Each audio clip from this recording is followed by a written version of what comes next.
우리에게 주시는 하나님의 말씀은 누가복음 5장 27절에서 32절입니다.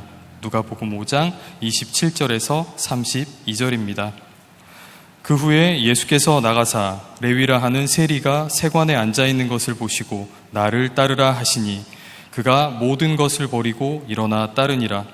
레위가 예수를 위하여 자기 집에서 큰 잔치를 하니 세리와 다른 사람이 많이 함께 앉아 있는지라. 바리새인과 그들의 서기관들이 그 제자들을 비방하여 이르되 너희가 어찌하여 세리와 죄인과 함께 먹고 마시느냐.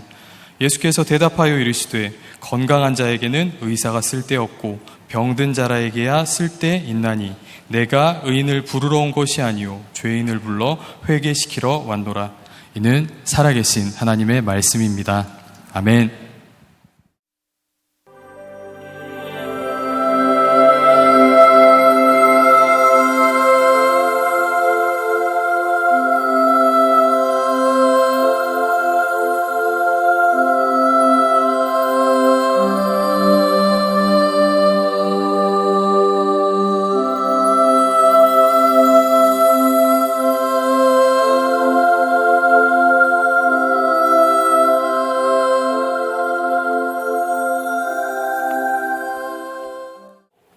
오늘 레위에 대한 말씀을 나눕니다.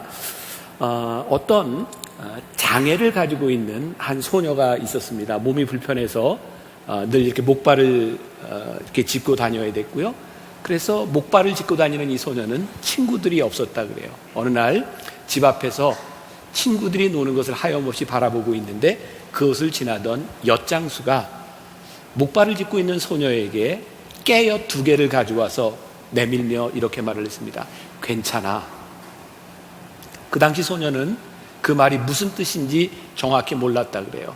엿을 먹어도 괜찮다는 말인지 아니면 목발을 짚고 있어도 괜찮다는 말인지. 그런데 이 괜찮아 라고 하는 이 말 한마디가 이 소녀의 인생을 바꾸어 놓았다고 합니다. 베스트셀러였죠. 살아온 기적, 살아갈 기적, 이 책을 쓰고 2009년 세상을 떠난 서강대 영문학과 교수인 장영희 교수의 책에 나오는 이야기입니다. 목발을 짚고 살아야 됐던 것도 참 힘든 인생이었는데 그녀는 암으로 투병하다가 그렇게 죽어갔습니다. 그녀는 암으로 투병하는 그 일기들을 통해서 많은 사람들에게 감명을 주었고요. 그녀는 그 책에서 이렇게 얘기합니다. 내 인생에 가장 큰 용기를 주었던 한마디 말이 있다면 그것은 괜찮아 라는 말이었다고. 오늘 저는 10시와 12시 예배를 드리면서 우리 청소년부가 영상으로 함께 예배를 드렸는데 우리 자녀들이 청소년부 아이들이 가장 듣고 싶은 말이 무엇일까 생각해 보니까 괜찮아 라는 말일 것 같아요. 그런가 하면 오늘 여기에서 예배 드리고 있는 우리 젊은이들에게도 가장 듣고 싶은 말이 있다면 괜찮아 라는 말이 아닐까라는 생각을 합니다. 우리들 중에 우리의 살아왔던 과거를 아무것도 후회하지 않고 살아갈 수 있는 사람이 누가 있을까요? 우리는 다 우리의 삶에 대한 후회를 가지고 있어요. 때로는 우리의 인생에 대한 실패도 가지고 있고요. 그래서 때때로 우리들이 살아왔던 일들 가운데 그 일만 생각하면 얼굴이 붉어지는, 누구에게도 이야기하지 못하는 그런 실수의 비밀 우리들이 다 가지고 살아갑니다. 그래서 우리는 종종 이런 말을 하죠. 만약에 내 인생에 만약에. 근데 우리들이 아무리 만약에 이렇게 말을 해도 그 만약은 아무 의미가 없죠. 왜? 우리들의 인생을 바꿀 수 있는 것은, 과거를 바꿀 수 있는 것은 아무것도 없기 때문입니다. 그런데 우리들에게 소망이 되는 것이 있다면 우리들이 과거를 바꿀 수는 없지만 과거를 우리들이 어떻게 받아들이냐고 하는 것은 우리들에게 달려있는 문제예요. 오늘부터 이제 8번의 말씀, 다음 주일 말씀까지 해서 인생의 많은 실수를 경험했던 사람들 가운데 찾아오셨던 우리 예수님에 대한 이야기를 여러분들과 함께 나누어 보려고 합니다. 이렇게 말씀을 준비하고 있을 때 저에게 한 편지가 왔어요. 여러분들 혹시 기억하는지 모르겠어요. 2년 전쯤 남아프리카 공화국에서 사역을 하다 갑자기 심장마비로 세상을 떠난 김종우 선교사님에 대한 이야기를 했던 적이 있어요. 사진이 보여줘도 좋아요. 정말 좋은 선교사님이었는데 이렇게 세상을 떠났어요. 남겨진 사모님, 그리고 딸 둘. 그런데 저 선교사님은 참 주변머리가 없었던 것 같아요. 한 번도 저에게 이렇게 도와달라는 얘기를 해본 적이 없어요. 그런데 그분이 남아프리카 공회에서 하고 싶었던 그 일, 이루지 못한 그 일들을 바라보면서 우리 교인들이 우리가 그 꿈을 이루어졌으면 좋겠다. 그래서 우리가 한샘 치고 헌금을 했던 적이 있습니다. 아마 한샘 치고 헌금 중엔 가장 많은 액수의 헌금이 모여졌던 것 같아요. 약 3억 2천만 원 정도의 헌금이 모여졌고, 이제 거기에 학교를 짓는 일들을 우리들이 함께 도와서 하고 있어요. 이번 여름에 우리 교회 팀들이 남아프리카 공화국에 잠깐 갔다 왔습니다. 그때 그 사모님이 나에게 편지를 보냈는데, 잠깐 여러분들에게 읽어드리려고 그래요. 목사님, 있는 땅도 팔고 사역도 줄이라고 모든 분이 말씀하셨던 그때 저를 믿어주셔서 감사드려요. 저 잘하는 것이 특별히 없지만 맡겨진 사명, 헌신이 아니라 내가 무엇인가로 하나님을 기쁘시게 해드리는 것이 기쁨이라고 여기며 오늘까지 왔어요. 전 여기 있는 것이 제일 감사해요. 제가 가장 많이 우는 것도 웃는 것도 이곳이랍니다. 여기서 열심히 사랑하고 함께하는 사람들과 같이 매일 주님을 노래하며 살아갈게요. 정말 우리 학생들 잘 키워볼게요. 몇 년만 기다려주세요. 목사님 꼭 초대할게요. 학교도 잘 짓고 운영도 잘해서 선생님들 잘 살게 해주고 예수님 때문에 신나는 도시가 되도록 열심히 사랑할게요. 저에게 이 편지가 남다르게 이렇게 와줬던 것은 남편이 갑자기 세상을 떠난 상황에서, 그때 사모님이, 그 선교사님이 그 학교에 페인트 칠을 하고 공사를 하고 있었는데 나하고 같이 가서 보자 그랬는데 사모님이 나중에 간다고 이야기한 것 때문에 이 목사님이 혼자 운전을 하고 가다 심장마비로 죽은 그 일이 늘 아픔이고 상처가 되었던 것 같아요. 그때 그 사모님을 믿어주고 우리가 그 꿈을 이루어지려고 했던 그것으로 인해서 믿음으로 붙들고 살아가는 그 모습을 보면서, 야, 믿어주고 함께 해주셨던 그것을 지금 이렇게 간증할 수 있구나라는 생각을 해요. 그 사모님이 우리 선교팀 오는 편에 선물을 하나 보내면서 어떤 마을의 시장에 갔더니 보타이를 이렇게 팔고 있더래요. 근데 사모님이 지금 이것을 아마 영상으로 미디어 교회로 이렇게 이제 보고 있을 텐데, 이번 변화산에 제가 이 보타이를 하고 설교를 하면 좋을 것 같다고 전부 샀대요. 8개. 제가 내일부터 아침에 하나씩 메고 이제 설교를 하려고 하는데, 설교를 하면서 이 사모님에게도 괜찮다 위로하시는 하나님의 위로하심의 손길이 있기를 바라고, 또 우리가 함께 그런 마음으로 우리를 위로하시는 하나님의 손길을 경험하는 시간을 가졌으면 해요. 저는 성경을 보면서 놀라운 역설적인 진리를 발견하게 됩니다. 참 이상하죠? 약함을 인정하고 나면 강함이 찾아온다는 거예요. 여러분, 강해서 괜찮은 것이 아니라 성경을 보면 우리의 약함을 인정할 때 하나님께서 우리들에게 찾아오시는, 우리들에게 말씀하시는 강함이 있다는 거예요. 고린도후서 12장 9절부터 10절까지에 보면 사도 바울의 고백이 있습니다. 나에게 이르시기를 내 은혜가 내게 족하도다. 이는 내 능력이 약한 데서 온전하여짐이라 하시니라. 그러므로 도리어 크게 기뻐함으로 나의 여러 약한 것들에 대하여 자랑하리니 이는 그리스도의 능력이 내게 머물게 하려 함이라. 그러므로 내가 그리스도를 위하여 약한 것들과 능욕과 궁핍과 박해와 곤고를 기뻐하노니 이는 내가 약한 그때의 강함이니라. 사도 바울이 하는 참 놀라운 고백이죠. 내 약함이 강함입니다. 하나님이 내 약함을 사용하셨습니다. 이 세상에 누구도 약함과 깨어짐이 없는 사람은 없는 것 같아요. 근데 하나님은 참 놀랍게 우리의 약함을 사용하시는 분이죠. 기독교 작가인 브래넌 매닝이라고 하는 사람이 이런 말을 했습니다. 하나님이 크게 사용하시는 사람은 거의 예외 없이 크게 상처받은 사람들이다. 그러니까 상처가 우리들에게 아프기는 한데 그 상처가 문제가 되는 것 같지는 않아요. 성경에 나와 있는 하나님이 쓰시는 그 어떤 인물도 상처가 없었던 사람은 없는 것 같아요. 제가 오늘 이 괜찮아라고 하는 주제로 말씀을 준비하면서 괜찮아라고 하는 제목이 연관된 책들을 다 구해서 보게 되었어요. 그 중에 최헌식 목사가 쓴 괜찮아, 내 인생 하나님이 있잖아 라는 책에 아주 흥미로운 부분을 보게 되었어요. 히브리어로 아바크라고 하는 말이 있어요. 아바크. 몰라도 돼요. 안 외워도 돼요. 아바크. 무슨 말을 몰라도 돼요? 아바크. 몰라도 돼요? 아바크. 아바크. 이 말이 어디에 나오냐면 창세기 32장 24절에 우리가 잘 아는 유명한 사건에 나오는 말인데, 야곱은 홀로 남았더니 어떤 사람이 날이 새도록 야곱과 씨름하다가, 야곱이 야복나루에서 그의 형 에서를 만나기 전에 하나님과 씨름하는 장면이에요. 여기에서 씨름하다가 라고 하는 말이 아바크라고 하는 말인데, 이 말의 뜻은 씨름하는 당사자들이 먼지를 뒤집어 쓴다, 이런 의미를 가지고 있대요. 그러니까 야곱과 하나님이 씨름을 하는데 얼마나 치열하게 씨름을 했는지 먼지를 다 뒤집어 썼다, 이런 의미를 가지고 있는 거예요. 아마 여기 있는 우리 청년들의 엄마 아버지 세대, 우리 세대는 이렇게 기도원 문화가 굉장히 익숙했던 시기예요. 그래서 문제가 생기면, 어려운 일이 생기면 기도원 애들을 갔죠. 그때 기도원에 갔다 오면 이런 말들을 또 들은 적이 있을지 모르겠어요. 그 목사님 기도원에 가서 기도하다가 소나무를 뿌리째 뽑았대. 혹시 이런 말 들어보셨어요? 이야, 어떻게 기도를 했으면 소나무를 뿌리째 뽑았겠어요. 그런데 그렇게 많이 뽑은 소나무가 기도원에 가면 여전히 있어요. 뽑히지 않고. 그 말은 진짜 뽑았다고 하는 것이 아니라 어떤 말이에요?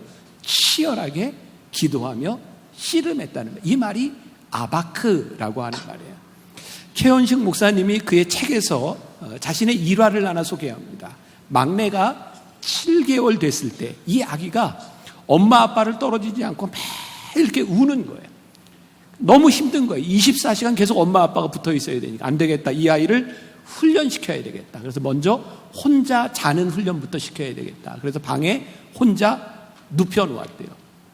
아니나 다를까 아이는 당연히 울기 시작했고, 부모는 이렇게 생각합니다. 좀 지나면 지치겠지, 괜찮아지겠지. 근데 아이가 지칠 기미가 보이지를 않는 거예요. 아빠가 오기가 발동했어요. 그래서 이렇게 속으로 생각합니다. 내가 네 아빠다. 누가 이기냐 보자. 그리고 시작한 싸움이 2시간이 지났지만 아이는 계속 우는 거예요. 책에 이렇게 나와 있어요. 아이가 전심으로 최선을 다해 운다는 것을 느낄 수 있었다.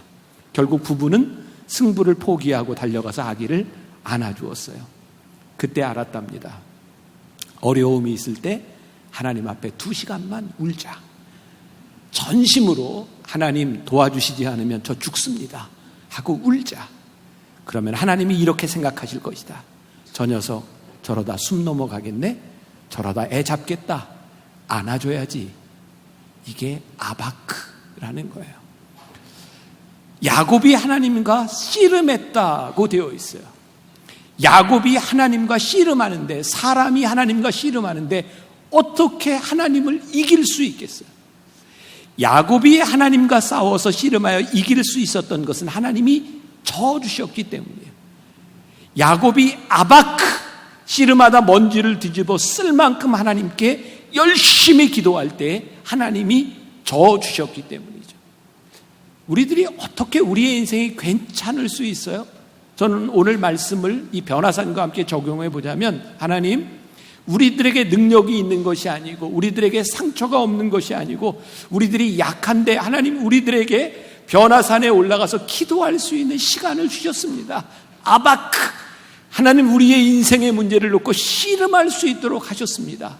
그래서 우리의 인생이 괜찮을 수 있는, 오늘 아침에 일찍 예배를 시작하기 전에 우리 목회자들, 우리 장로님들 저 로비에서 같이 변화산 주제가를 부르고 함께 기도하고 이렇게 헤어지면서 제가 이렇게 말을 했어요. 우리 장로님, 일주일 동안 안내를 하면서 우리 장로님들 알고 있는 교인을 만날 때마다 일주일 동안 동일하게 괜찮아, 괜찮아 위로하고 격려하고 지나갑시다. 오늘 여러분들을 향해 말씀하시는 괜찮아, 하나님이 너와 함께 하시니, 내가 너와 함께 하니 괜찮아 라고 하는 이 말씀이 우리들에게 어떤 힘을 가져다 줄 수 있을지. 자, 레위에게로 들어가 볼게요. 레위, 그는 그렇게 괜찮은 인생을 산 사람이 아니에요. 그는 세리였어요. 우리가 잘 아는 것처럼 로마의 속국으로 있었던 유대에 자기 나라 사람들에게 세금을 걷는 사람들이 어떤 위치였겠어요? 돈은 벌지 모르지만 사람들이 경멸하는 사람이었어요. 미워하는 사람이었어요.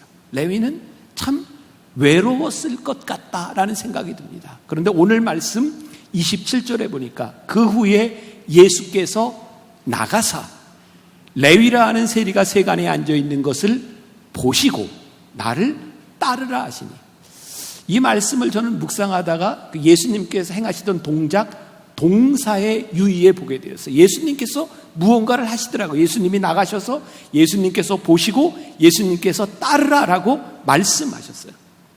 레위의 인생이 괜찮은 인생이 되었던 것은요, 예수님을 만났기 때문이죠. 예수님이 그와 함께 하셨기 때문이죠. 저는 이 동사들을 그냥 이렇게 표현합니다. 의지적 동사. 예수님께서 의지적으로 가셔서 하셨던 일들이 여기에 나와 있어요. 여러분들이 그런 도전을 할 수 있을 것 같아요. 우리가 수십 년 예수를 믿고 예배를 드리고 우리들이 그렇게 살아가는데 예수님과 우리와 동행하는 흔적들이 우리들에게 있는가? 예수님이 우리들에게 다가오시는 그 주님을 우리들이 만나서 우리들에게 말씀하시는 괜찮다고 하는 이 말씀을 우리들이 듣고 살아가는가? 수년 전이에요. 우리 식구들이 필리핀에 간 적이 있어요. 휴가를 마치고 돌아오는데 휴가철이라 소위 비행기가 이렇게 오버부킹이 됐어요. 자리를 그냥 너무 잡아놓는 바람에 자리가 없었고 결국 마일리지에 따라서 어쩔 수 없이 업그레이드를 해주게 되었어요. 저는 이제 이것저것 많이 다니니까 저는 마일리지가 많이 쌓인 사람이에요. 우리 식구들이 같이 갔는데 저 때문에 우리 식구들이 비즈니스로 업그레이드가 되는 순간인데 글쎄 우리 네 식구 중에 아들하고 저만 업그레이드가 됐어요. 이유는 아들은 내 옆에 있었고 우리 집사람과 딸은 저기 떨어져 있다가 아들과 나만 업그레이드가 됐어요. 그래서 제가 얘기했어요. 나한테 붙어 있어라. 나한테 붙어 있어라. 교회에서 우리 장로님이나 이렇게 목회자들 이렇게 식사할 때 보면 제가 종종 그런 얘기해요. 제 옆에 붙어 있어야 한 알에도 더 얻어먹는다. 내 옆에 붙어 있어라. 내가 그런 사람이에요. 좋은 사람. 어떻게 생각해? 그런 반응 굉장히 힘든데, 네. 우리가 신앙생활하면서 그런 생각 안 하세요?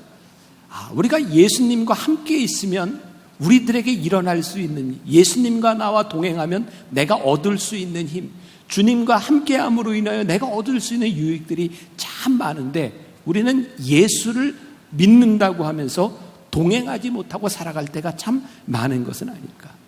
예수님께서 레위를 이렇게 부르셔서 레위를 제자로 삼으셨을 때 이건 예수님의 굉장히 탁월한 선택이라고 생각하거든요.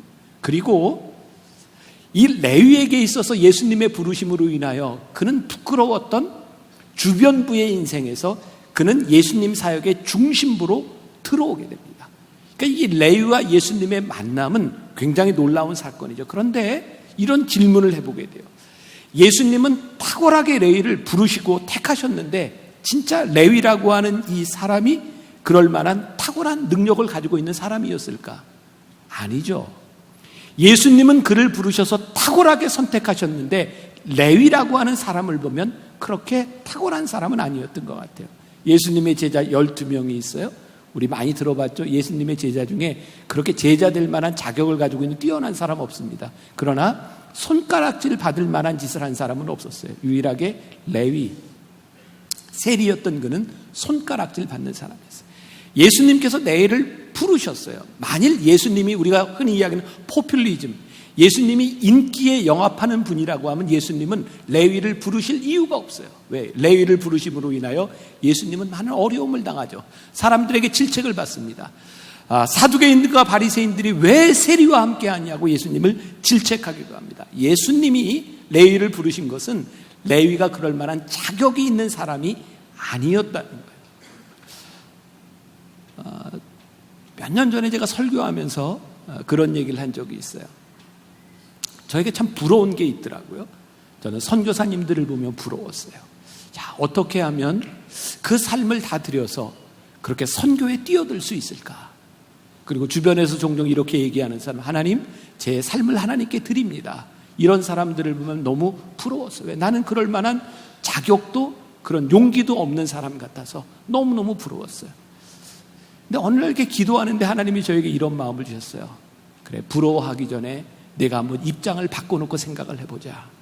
제가 그렇게 부럽게 생각하던 나를 드립니다. 하나님 나를 쓰세요 하는 이런 기도들이 하나님 입장에서 보면 그렇게 위대한 기도가 아니다라는 생각을 주셨어요. 왜? 한번 생각해 보세요, 여러분들. 내가 하나님 나를 드릴 때 하나님 나 쓰세요. 굉장히 위대한 기도 같은데 하나님 입장에서 보면 이런 생각이 드실 것 같아요. 야, 내가 너를 어떻게 쓰냐? 야, 네 성질도 고치고 네 병도 고치고 내가 너를 쓰려면 참 쉽지 않다.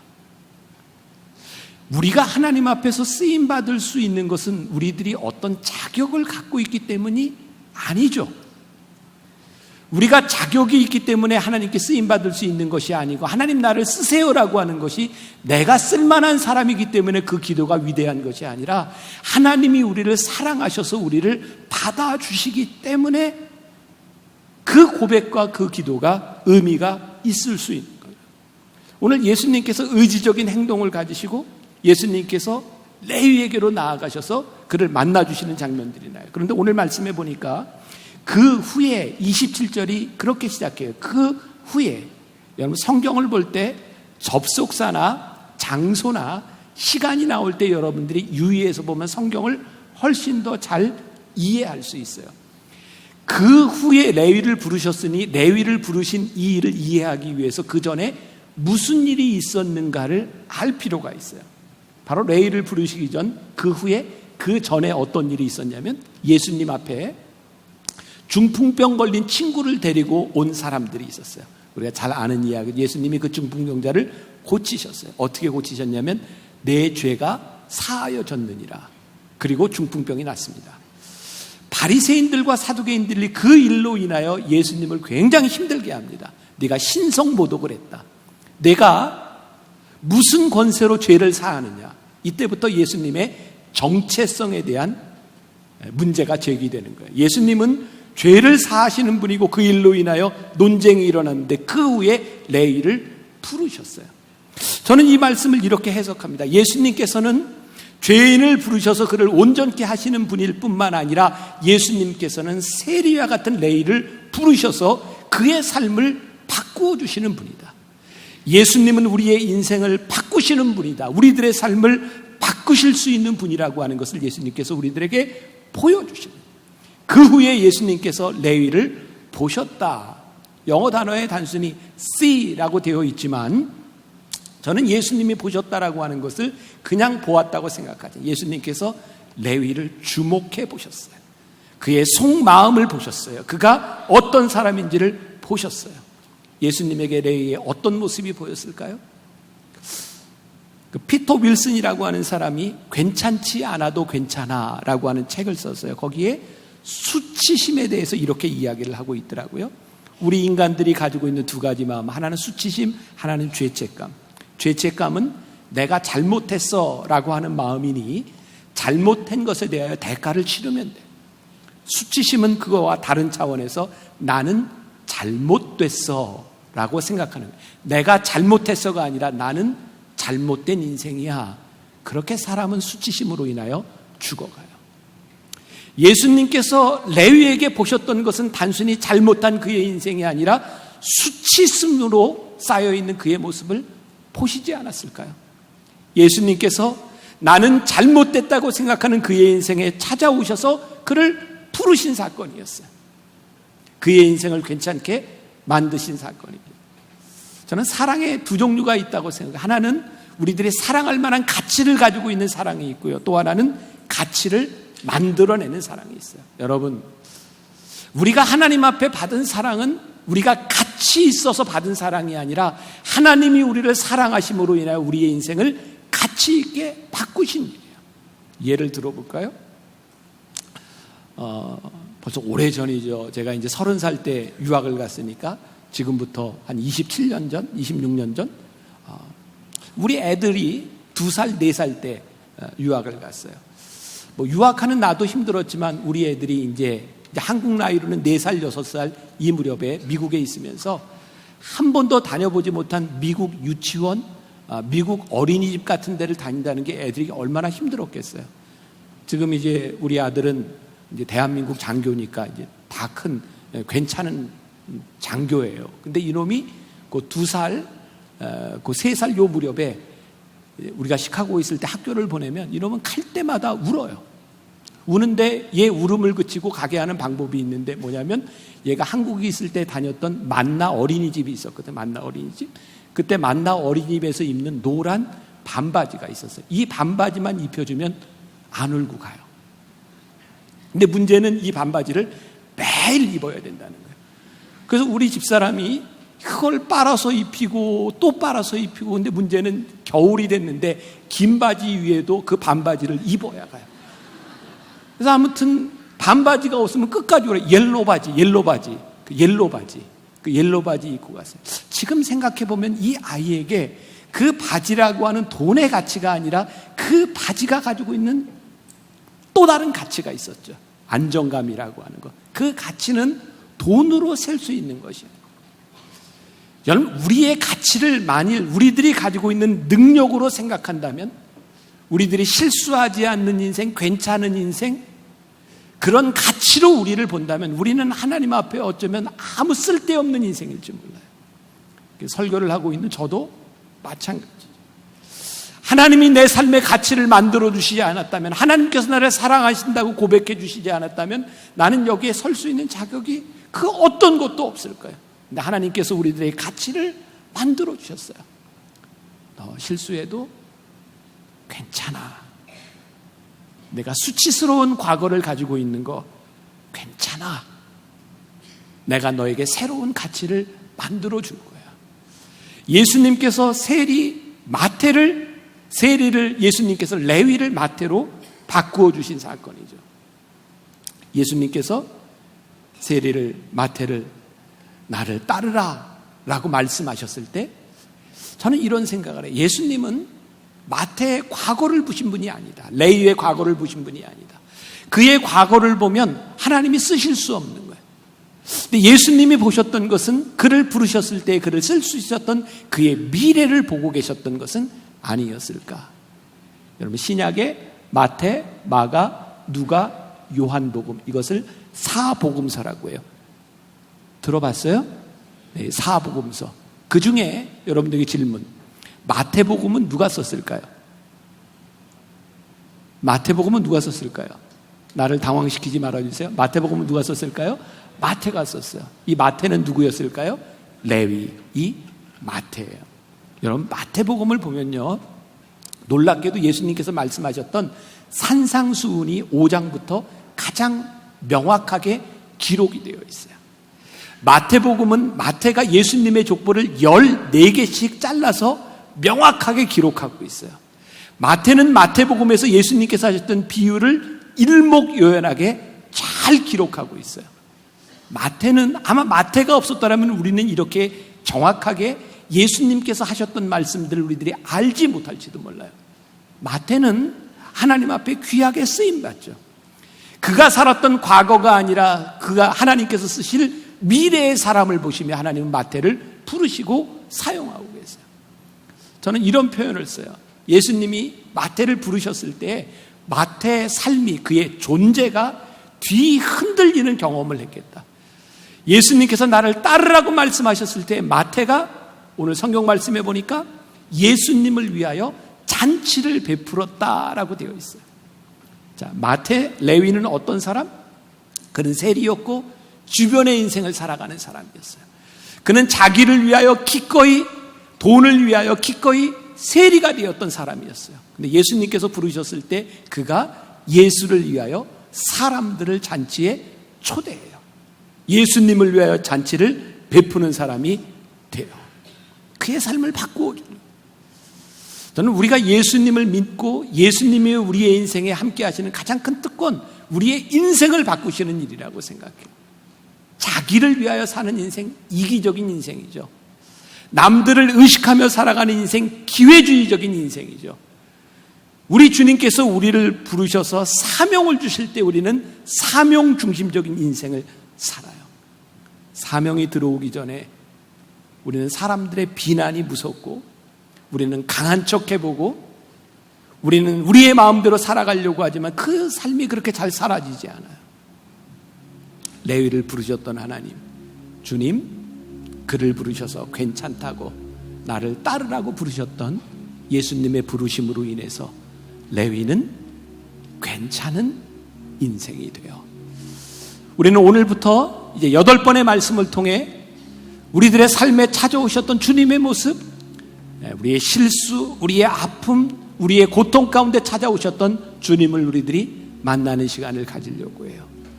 이번 변화산이 여러분들의 인생에 찾아오셔서 여러분들에게 괜찮다 말씀하시는 하나님의 음성을 들을 수 있는 귀한 시간이 될 수 있기를 간절히 소원합니다. 예수님께서 마태에게 찾아오셔서 그를 보시고 예수님께서 말씀하셨어요. 나를 따라오너라.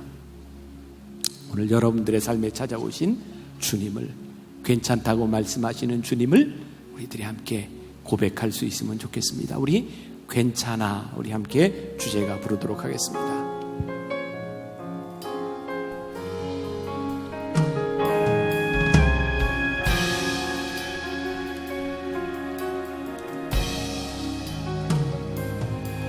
주 나를 아시고 깨진 나의 모습도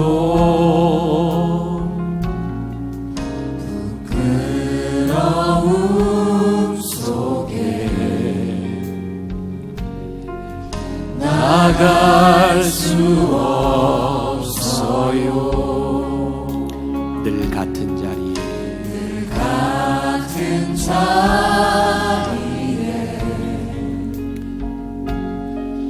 계시는 나의 주님, 이제 다 괜찮아. 주가 말씀하시네. 자꾸 넘어져도 걱정하지 마. 지쳐 쓰러져도 슬퍼하지 마. 내 삶을 향한 나의 사랑이 지금 너와 함께 있으니 막막한 시간 속 아파할 때도 조각난 내 삶이 초라할 때도 괜찮아. 내가 여기 있으니 조금 힘들어도 괜찮아. 자꾸 넘어져도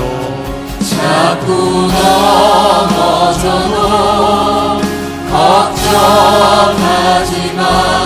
지쳐 쓰러져도 슬퍼하지 마. 내 삶을 향한 나의 사랑이 지금 너와 함께 있으니 막막한 시간 속 아파할 때도 조각난 내 삶이 초라할 때도 괜찮아. 내가 여기 있으니 조금 힘들어도 괜찮아. 괜찮지 않아도 괜찮아.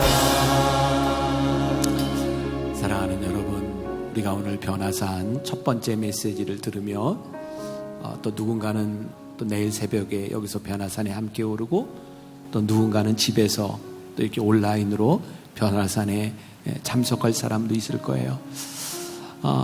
제 마음에 변화산을 시작하며 제 마음에 소원이 있습니다. 하나님, 우리 청년들에게 너 괜찮다고, 너 괜찮다고, 너 괜찮아, 너 괜찮다 하시는 음성이 우리 청년들에게 들려지기를 간절히 소원합니다. 우리들 중에 누가 자격 있는 사람이 있겠어요? 누가 우리들의 자격으로 하나님 앞에 설 수 있는 사람이 있겠어요?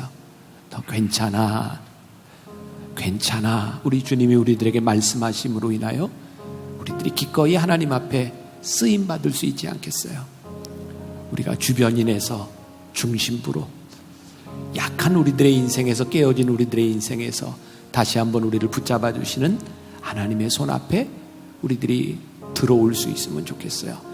우리 같이 찬양할 때 여러분 간절히 좀 기도했으면 좋겠는데, 혹시 여러분들 마음에 수치심, 죄책감, 혹시 나는 버려진 인생 같다고 생각하는 사람이 있다면 기도했으면 좋겠어요. 하나님, 나에게 찾아오셔서 내 손을 붙잡아 주세요. 나의 인생을 향해서 주님 괜찮다 말씀해 주세요. 주님, 나를 회복시켜 주세요. 우리 찬양할 사람들은 찬양하고, 하나님 앞에 간절히 기도하고 싶은 사람들은 함께 기도하고 우리 나아갑시다.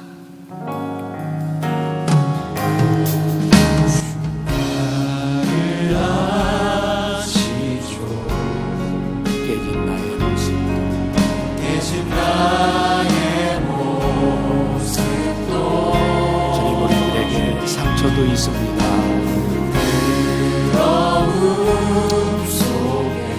하나님 앞에 서기에 참 부끄러운 우리의 모습을 보았습니다. 우리의 상처, 수치심, 나는 잘못됐다고, 내 인생은 뛰어든다고, 하나님 앞에 쓰임받기에는 부족한 존재, 그렇게 하나님 앞에 설 수 없는 분들에게 지평에 앉아있는 사람들이 있습니다. 그런데 주님, 우리를 사랑하셔서, 우리를 부르셔서, 우리들에게 다가오셔서 내일을 부르셨던 것처럼 우리들에게 말씀하시는 주의 음성 듣기를, 내 인생 괜찮다고, 나를 따르라, 내가 이제는 나를 따라오라고 말씀하시는 주의 음성. 우리는 깨어졌고, 우리는 연약하고, 우리에게는 수치심이 있지만 우리에게 말씀하시는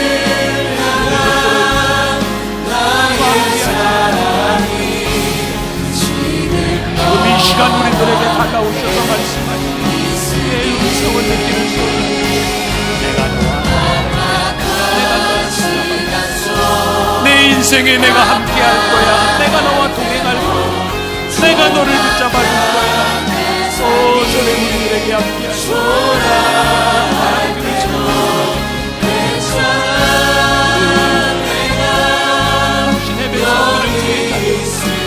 주님, 하나님의 아들, 딸들을 기억하여 주옵소서. 아버지 하나님, 이들의 인생 가운데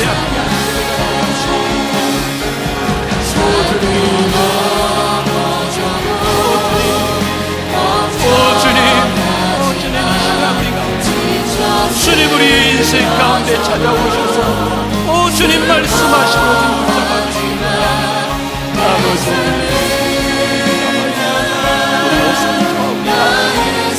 주님 만지시며 주님 위로하시며 주님 우리를 일으켜 세워주시게 되시기 원합니다.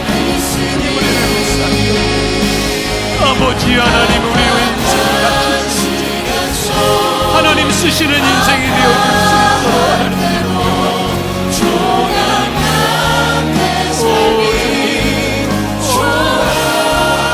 주님 막막해 보이지만 하나님 아버지 하나님 우리를 부르셔서 우리가 바라보고 오 주님 괜찮다 말씀하시고 아버지 하나님 우리의 인생을 괜찮다 말씀하시고 우리가 바라보고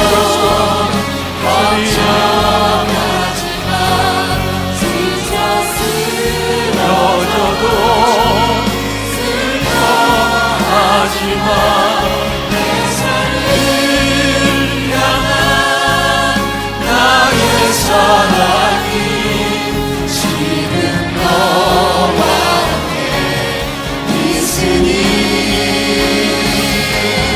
막막한 시간 속 아파할 때도 조각난 내 삶이 초라할 때도 괜찮아 내가 여기 있으니 주를 믿들어도 괜찮아. 자꾸 넘어져도 우리 함께 찬양합시다. 자꾸 넘어져도 걱정하지만 지쳐 쓰러져도 슬퍼하지만 내 삶을 향한 나의 사랑이 지금 너와 함께 있으니 막막한 시간 속 아파할 때도 조각난 내 삶이 초라할 때도 괜찮아 내가 여기 있으니 조금 힘들어도 괜찮아 괜찮지 않아도